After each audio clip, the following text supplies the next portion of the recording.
Are we We're recording? recording. Oh. Yep. Oh, well, let's get started. Okay. Hello. Hello. You know who I'm excited about today? Colin Jost. Is he that guy from Saturday Night Live? Yeah, he's been the head writer at SNL for about 15 years. He co-hosts Weekend Update with Michael Che. His memoir is out now, and it's called A Very Punchable Face. Oh, man. Fun title. That sounds hilarious. It gives people a little relief from all of the current stresses in the news. He's making the talk show rounds promoting this new book. Oh, okay. All right. I know who you're talking about. I will say I almost left a terrible review online for this book because of one chapter called something like Why I Love My Mother, which is actually about 9/11. And instead of laughing, I was crying. Bought this book called A Very Punchable Face because I wanted to be entertained. I wanted to laugh. And mostly I did, except for that chapter. It was a gut punch and I cried. But anyway, buy the book and skip that chapter or be prepared. That chapter is rough. Spoiler alert. I'm supposed to say that before I do the spoiler, but right. But anyway, so now he's making the rounds on other podcasts and talk shows, and all anyone wants to ask him about is the chapter called Okay, so maybe I've shit my pants a couple of times. This chapter is about how he, with more frequency than most of us, shits his pants, about once a year. Oh, my God. Holy shit. I mean, literally. Right? So he's making the circuit, promoting this book, and now I'm afraid he's just known as the guy who shits his pants.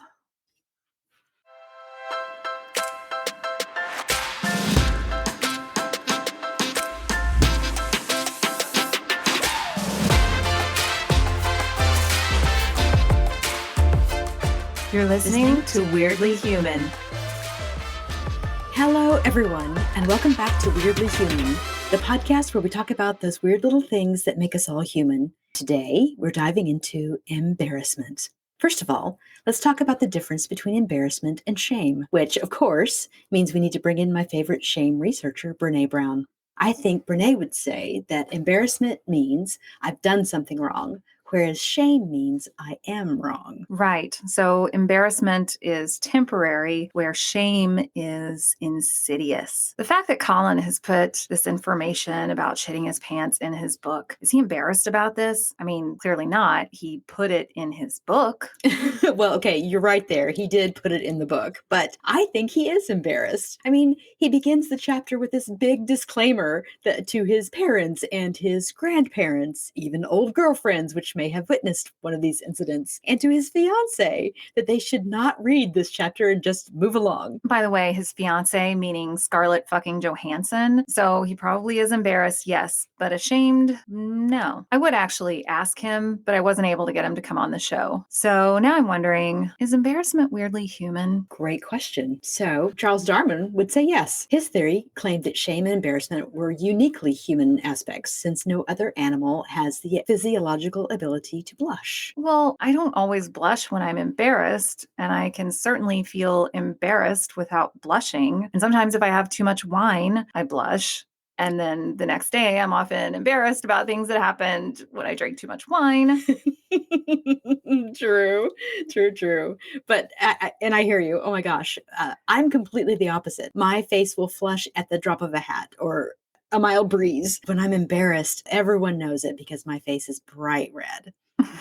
When I was doing research for this episode, I found plenty of evidence to support the idea that, social animals such as elephants, chimpanzees, even dogs can feel a range of emotions like joy and sadness and, yes, even embarrassment. So it's the social animals. When you have a social hierarchy, you don't want to screw up your social standing with the group. It's about avoiding rejection. Oh, absolutely. So animals will display appeasement behaviors to other members of their group when they've misbehaved because it's dangerous for the individual to be ostracized from the group. Animals can feel the emotion of embarrassment, and to do that, you have to have the ability for a little bit of self-evaluation and understanding of your social standing. So I guess what I'm trying to say is, in order to be embarrassed, you have to understand that you've done something weird and that your social group will also think it's weird. And you're right. no one wants to be rejected. So very social animals may feel embarrassment, like chimpanzees and maybe even our dogs, but your cat probably doesn't. No, I do not think so. I mean, cats will jump up onto your kitchen counter and proceed to lick their own butts right there in front of you. Clearly, nothing embarrasses cats ever. But since you brought it up, can you think of a time you were embarrassed? Oh my goodness. I have several memories that rank high on the embarrassment scale. When we were planning this episode and I was trying to think about what did I want to admit to? What did I want to admit to on this episode? The one that comes to mind is the time that I power puked in front of a class when I was in high school. No, high school is such a vulnerable time. Oh my God. It was one of those weird experiences that honestly, when I look back on it, I see everything in slow motion. And I just wish I could say, no, stop. So, I was fine until I wasn't. And there's just nothing that I could do to hold it back. Thankfully I was able to make it to the trash can. So I didn't like throw up all over the floor, but oh God, it was so gross. And talk about embarrassing. It was such an ugly scene and I just wanted to vanish. If I could have made myself disappear, I would have. And, to make things worse, my school back then, we didn't have a nurse. We didn't have a clinic like our schools have now. So I just had to suck it up and, keep moving through the day. And, my parents were divorced. I didn't have anyone to come pick me up. My mom worked at a job that she couldn't just leave. And my dad was out of state. So I was stuck. I was stuck at school for the rest of the day, drowning in my humiliation. So let me guess, you homeschooled the rest of your high school career or you transferred to a Catholic school. Did you go to Catholic school? No, I didn't. Little public school. Oh my gosh. So, it's funny. It's funny to think about now. I mean, I can look back on it Well, it's now. hilarious now. It's hilarious now, right? I mean, even I can recognize that it's hilarious now. But no, at the time, and, had I been a character in a sitcom, I would have ended up with the nickname Puking Patty. Yeah, so at the time, it was absolutely terrible. Well, what did you do? So, this is high school, and I went to a small high school, a small rural high school at that. So, of course, it didn't take long for the story to spread like wildfire throughout the student body. And it didn't take long before everybody knew what had happened and who it had happened to. And as you would expect, the teasing began immediately, and it was rough. Usually, when I'm embarrassed, I get angry and I get defensive. But this time, I don't know, I didn't. I mean, what could I do? This super gross thing happened, and there was absolutely nothing I could have done to prevent it or to stop it once it was happening. And every time somebody came up to me and tried to tease me about it and, make me feel bad, all I could do was own it and agree. And I would just shrug my shoulder and was like, yeah, oh my God, that was super awful and gross and disgusting and yikes. Oh my gosh. I mean, it's funny now, but I do empathize because high school is such a time when we are so acutely aware, or at least we think we are, of what everyone thinks about us. And the slightest misstep is career ending. It feels like that. Yes. I felt so awkward. I guess everyone feels so awkward at that age. And what other people think of you seems so important. Though, now it's hilarious. Of course. And that's why we have a podcast, because we have so many embarrassing things to talk about. But I really had to work on that, resisting the urge to be defensive. I still work on that. But honestly, it is so freeing and wonderful to admit I made a mistake and go on living my life like it's okay. Because guess what? It is okay. I think all of us have to work on that. I'm still working on that, and I'm hoping to try to teach my children to work on that as well. It's super hard. Right. So, what if something embarrassing happened to you on a larger scale, like even a global scale? So it's 1997, and for the first time in history, more people would turn to the internet for a news story than newspapers, radio, or television. There, you could read the entire Star Report. It contained graphic descriptions of the affair between Monica Lewinsky and President Bill Clinton.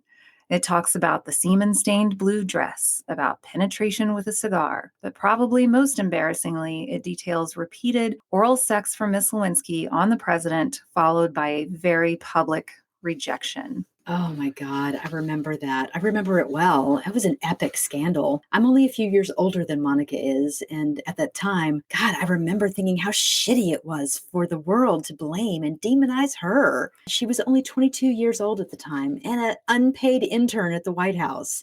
He was the fucking president. God, I don't know. It's a tale as old as time, right? Men in powerful positions have perpetually used that leverage over women for sex. And yet, Mhm. somehow, the vagina is always the villain. She subsequently was cyberbullied before we even had a word for it. She was taunted on a global scale. And was awful. I mean, I remember reading about this, in researching this for the episode today and back and then, she left Washington D.C.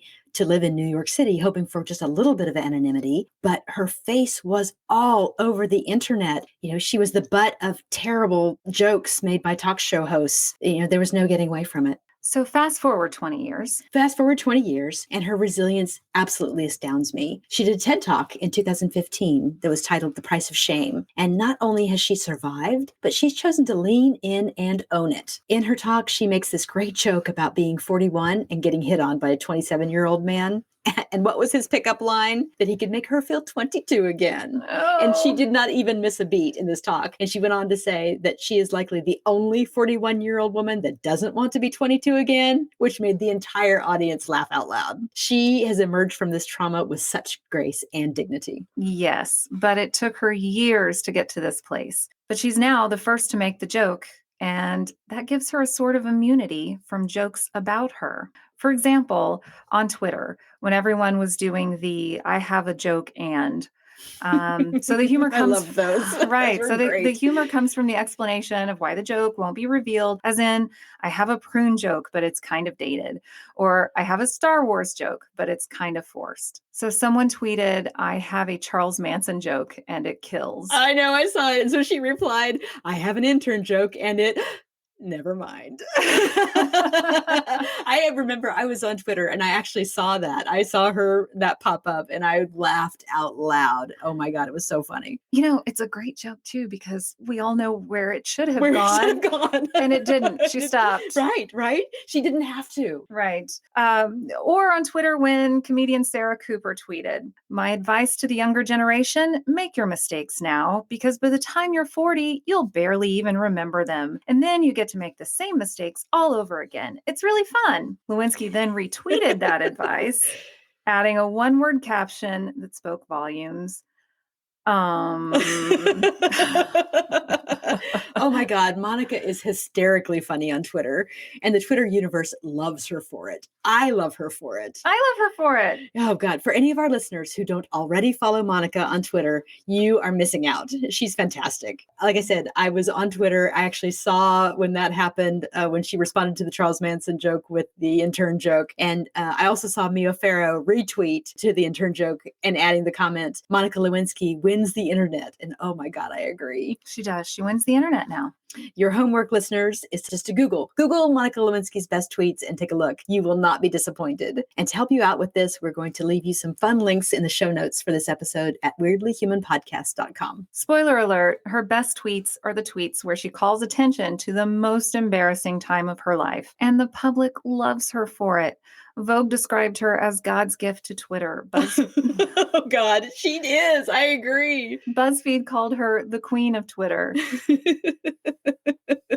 She is an avid anti-bullying activist with a master's degree in social psychology, and I'm sure she makes the world a better place in many ways. But the one the world loves her the most for is for making fun of herself. Oh my God, it's such great advice. Embarrassment is a terribly, weirdly human emotion, but we all experience it. And like everything, how you handle a situation matters. God, in doing the research for this episode, I found so many strategies for managing the feelings of embarrassment, but really they all boil down to the following three things. So number one, be like Colin and Monica. Learn to laugh at yourself and own the embarrassment.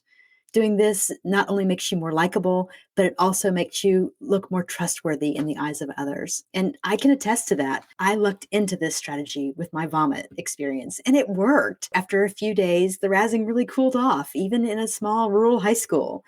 I guess it just wasn't any fun for other people to tease me when I didn't bristle up and try to defend. Within about a week or so, it was as if everyone had completely forgotten about it, and I never heard anything about it ever again. Interesting. I know, right? Super hard, incredibly effective. Wow. All right, number 2, get out of your own head. Look at the situation from an outsider's perspective. Think of the last time you saw somebody else do or say something embarrassing. Most of us feel bad for the server who just dumped a tray of food on the floor. Show yourself some empathy like you would show others. So when the server drops the tray on the floor, it actually creates a tension in the room. Everyone is tense about this thing. They feel the embarrassment with him. Yes. And if he takes a bow or something very dramatic, he is relieving the tension, and the whole room actually appreciates that. They now like him more that he didn't run away. That would leave the tension there. Yes. But he broke the tension, and it's honestly a relief for the rest of the room. Yes. So if you do something super awkward, you make a misstep, or flub your lines, or whatever it is that makes people tense, they're tense for you, and you have to be the one to say, it's okay, guys. Right. I'm just tongue-tied today. Right. I'm just clumsy. Absolutely. And again, very, very hard to do in the moment, yet incredibly effective. Yes. So last but not least, number 3, talk it out. So sharing experiences with trusted friends is helpful in so many different ways. Comparing your stories of embarrassment, very helpful. Everybody's been embarrassed at least once in their life. Most of us many more times than that. Knowing that you're not alone helps you move through that discomfort. So call your friends, ask them to tell you something embarrassing that happened to them. Then you tell them yours. Yes. So Colin Jost had to finish 4 holes during a round of golf with shit stains on the front of his pants. And he put it in his book. Yeah. Be like Colin. If you screw up royally, at least you can write about it. Or you can tell a funny story at a party about it. Or you can turn it into a song if that's your thing. Or you can put it on your podcast if that's your thing. That's my thing. That's our thing. All right, everybody. I think that's the end of it. Thank you so much for spending another few minutes with us today. And do what you can to stay curious. And we'll see you next time. Bye. Bye.